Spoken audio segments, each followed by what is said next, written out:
What's up everybody, I'm Jaspreet Singh, and cryptocurrency has come quite a long way from just using a bunch of Bitcoin to buy a pizza. Now you have American citizens that are leaving their country and renouncing their citizenship, that way they don't have to pay taxes on their cryptocurrency profits. You have digital pictures called NFTs of apes selling for millions of real dollars. And now you have homes like this one being sold through NFTs, and this home was listed at $650,000 as an NFT, and as soon as it was listed, it got 1,500 bids. Plus now cryptocurrency has evolved from just Bitcoin and Ethereum to thousands of different cryptocurrencies, and the blockchain, or the technology behind cryptocurrency, is being used to build things like NFTs and DeFi, also known as decentralized finance, and smart contracts. Along with all of these technological improvements, you've also seen a lot more people start to drink the Kool-Aid and get passionate about cryptocurrency. They start to learn about cryptocurrency and they start investing their own money in cryptocurrency. And all of these changes are starting to worry some countries. China banned cryptocurrency to stop the growth of it. India tried to ban cryptocurrency, and then India decided to pull back because it didn't work. And then you also have another handful of countries like Egypt and Iraq which have banned cryptocurrency altogether. Now it makes sense why some countries try to ban the use of cryptocurrency, because if a country starts to lose their control over their money, well then they will lose control over their country. Remember, cryptocurrency started off as a decentralized worldwide digital currency. It's decentralized, meaning it's not controlled by any one nation, any one government. It's worldwide, meaning you can use it anywhere, because one Bitcoin in America is the same as one Bitcoin in India, is the same as one Bitcoin in Mexico. It's digital, meaning it's easy to transport. You can keep it on your phone, and it is a currency, meaning you can use it to buy and sell things. So if people start to ditch their currency, their government money, and they start to use cryptocurrency, that means that the governments would lose their power because they don't have the same means to control their monetary supply. And this brings us to, well, here. The United States of America. Not surprisingly, the United States government has been trying to regulate and get their hands on cryptocurrency as well. They started by tracking your cryptocurrency transactions, that way they could tax your cryptocurrency profits. You also have the feds cracking down on money laundering, and the SEC wants to track your transactions on exchanges, that way they can see how much money you're making. But now the United States government is trying to take it one step further by doing exactly what the Greeks did: making a Trojan horse. The SEC just proposed a 654-page bill, which some are calling a Trojan horse because they think that the goal of this bill is to regulate cryptocurrency and DeFi, even though it doesn't mention cryptocurrency or DeFi. If it goes through, this proposal would give the government a lot more power when it comes to regulating cryptocurrency and the whole decentralized finance space. Now, it really shouldn't be surprising for anybody that the government wants to regulate cryptocurrency. President Biden has been very vocal about why he wants to regulate cryptocurrency and stable coins, because he says that it is an issue of national security, which is why the government needs to be more involved. The reason people, especially young people, have been adopting cryptocurrency is because they're sick and tired of the system. The government has been creating inflation for decades now, and this inflation makes people poorer. It makes the average person poorer because it dilutes the value of a dollar, which makes everything else more expensive. And so if you're wealthy and rich and you own all the assets, it benefits you, but if you don't, then you're the one that has to pay the price, because now your savings don't stretch as far, your paycheck doesn't stretch as far, and so you effectively become poorer. That's why I've seen so many people get passionate behind cryptocurrency, because it offers a potential solution to this problem. Crypto is the people's movement of money, because now it is a bottom-up movement where people are changing which currency they want to use. They're starting to buy cryptocurrency and adopt it as their own currency without having the top, the government, tell you how to use your money. Now, of course, it comes with its own fair share of risk. I mean, it's speculative. You don't have the backing and support of the United States government, and so that's why you've seen a lot of volatility, and we don't know what's going to happen with cryptocurrency because of that. But people are very hopeful about what could come with Bitcoin, cryptocurrency, and the entire blockchain technology, which is why you've seen so many young people move their money to cryptocurrency. And this is creating almost a digital war between what the people want and what governments want for the people. As more and more countries around the world are creating regulations on cryptocurrency to supposedly protect consumers, the people are getting angry, and it puts more pressure on the United States government to create their own regulations. So while it shouldn't be surprising that the United States government wants to regulate cryptocurrency even more heavily, a lot of investors are worried, because anytime you hear more talks about the government regulating cryptocurrency, you start to see a lot more volatility in crypto, and Bitcoin tends to fall. And these new regulations that the SEC is proposing would give the government a much stronger hand on all things crypto and blockchain. That's why Forbes says that the SEC is trying to, quote, ambush the crypto markets with their new Trojan horse regulations. So let's talk about this. I want to talk about what this Trojan horse proposal is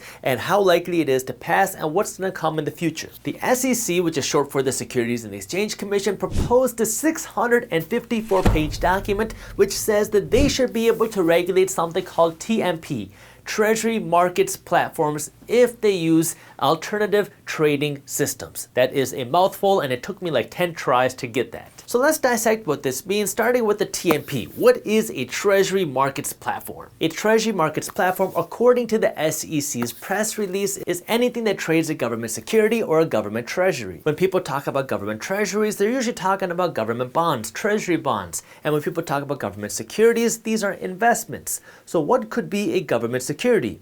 Well, dollars. Let me just read you the Investopedia definition. The most common types of government securities are those issued by the US Treasury in the form of treasury bonds, bills, and notes. So the worry that people have is if you have an alternative trading system, which is pretty much anything that allows you to trade one thing for another, and you trade something where it involves money of any way, that this could be regulated by the United States government and the Securities and Exchange Commission. That's why you have some people like Commissioner Hester Pierce who are very upset. He's saying that this proposal would give the SEC essentially an invisibility cloak where they could come in and have a backdoor access into all cryptocurrency. That way they could regulate it and potentially destroy the DeFi industry as we know it. To understand what that means, you have to understand how DeFi, decentralized finance, works. If you wanted to go out and buy Bitcoin for the first time, you'd have to go and open an account with an exchange. Maybe use Coinbase, BlockFi, Gemini, Kraken. You'd open an account with one of these exchanges and then you would be able to now buy Bitcoin. Coinbase, BlockFi, Gemini, and Kraken are all centralized exchanges because they're controlled by a central agency. Coinbase is controlled by Coinbase, BlockFi is controlled by BlockFi, Gemini is controlled by Gemini, and Kraken is controlled by, well, Kraken. The government has already created regulations to work with centralized exchanges to track transactions. That way the government knows how much money you're making off of these exchanges. But then you have a whole different industry, a whole industry of decentralized exchanges that do not have a central controlling agency or a central controlling company. The goal of a decentralized exchange is to create a place where now you can exchange different cryptocurrencies without having to go through a company or an agency that's controlled by one person. If you've never been exposed to DeFi before, this can be a confusing concept to first understand because everything that we see, feel, and touch is pretty much centralized. So let me give you an example. If you just landed at the LA airport and you wanted to get a ride to the new home that you're renting, what would you do? Well, if you wanted to get there right now, you'd probably just call an Uber. But calling an Uber would be going through a centralized platform because Uber is controlled by Uber. But if there was a decentralized way to do that, that would mean that you could go directly to the driver. That would save fees, that would save costs and reduce friction and allow you to work directly with your provider. And now you have a driver to get you to the house. And now if you wanted to rent this house right now, you'd have to go through Airbnb. But if you didn't go through Airbnb, if there was a decentralized version of that, now you'd rent the home directly from the homeowner. That way you don't have to worry about paying different management fees. The advantage of decentralized finance to people is you have more control because now you don't have to go through a third-party agency. You can work directly with somebody else, and so you have less fees and more control. We haven't seen major applications of this type of decentralized finance yet, but it's starting to happen. We're starting to see it enter the music space because some creators and artists don't like going through Spotify and Apple Music because they don't feel like they're getting a big enough cut. So there's been some innovation there, but so far the most widely adopted tool are decentralized cryptocurrency exchanges, something like Uniswap,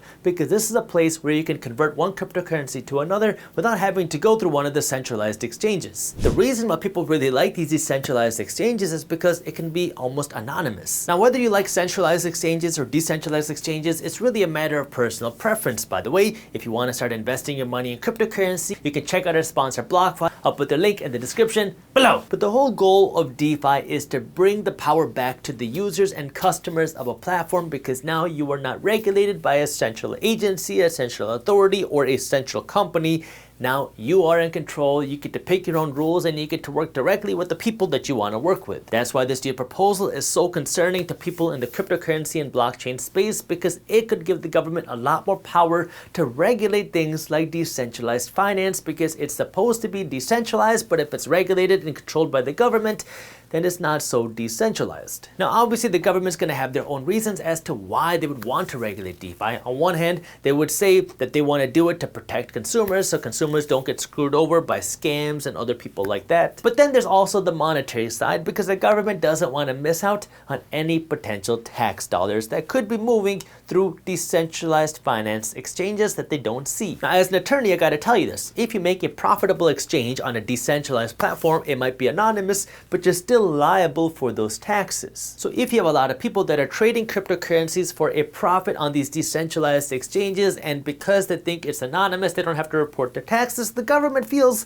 like they're missing out on a big chunk of tax dollars. They didn't say this because that proposal by the SEC didn't say a thing about cryptocurrency, because they didn't want to sound up any alarms, because if they said that they want to regulate cryptocurrency and they want to control DeFi, people would panic, people would freak out, and it'd be much harder for them to get it passed. But if they use these code words, if they use a Trojan horse, then it's an easier way for them to get through a back door. So this is just me speculating and thinking out loud, but you have to think that the government wants to find any tax dollars that they can. This brings us to the most important part of this video. How likely is it for this proposal to actually get passed? Well, the SEC is giving the blockchain industry leaders until the end of February to respond to their proposal. That way they can look at their comments and see what they have to say. Then after the SEC gets all these comments by the end of February 2022, they're going to review them, and then they're going to take a vote. If it gets fully passed, then the SEC would then have the ability to regulate treasury markets platforms. I got it that time, if they use an alternative trading system. It took me 2 tries to get that second part. Then if that happens, everybody in the crypto space would be holding their breath to see if the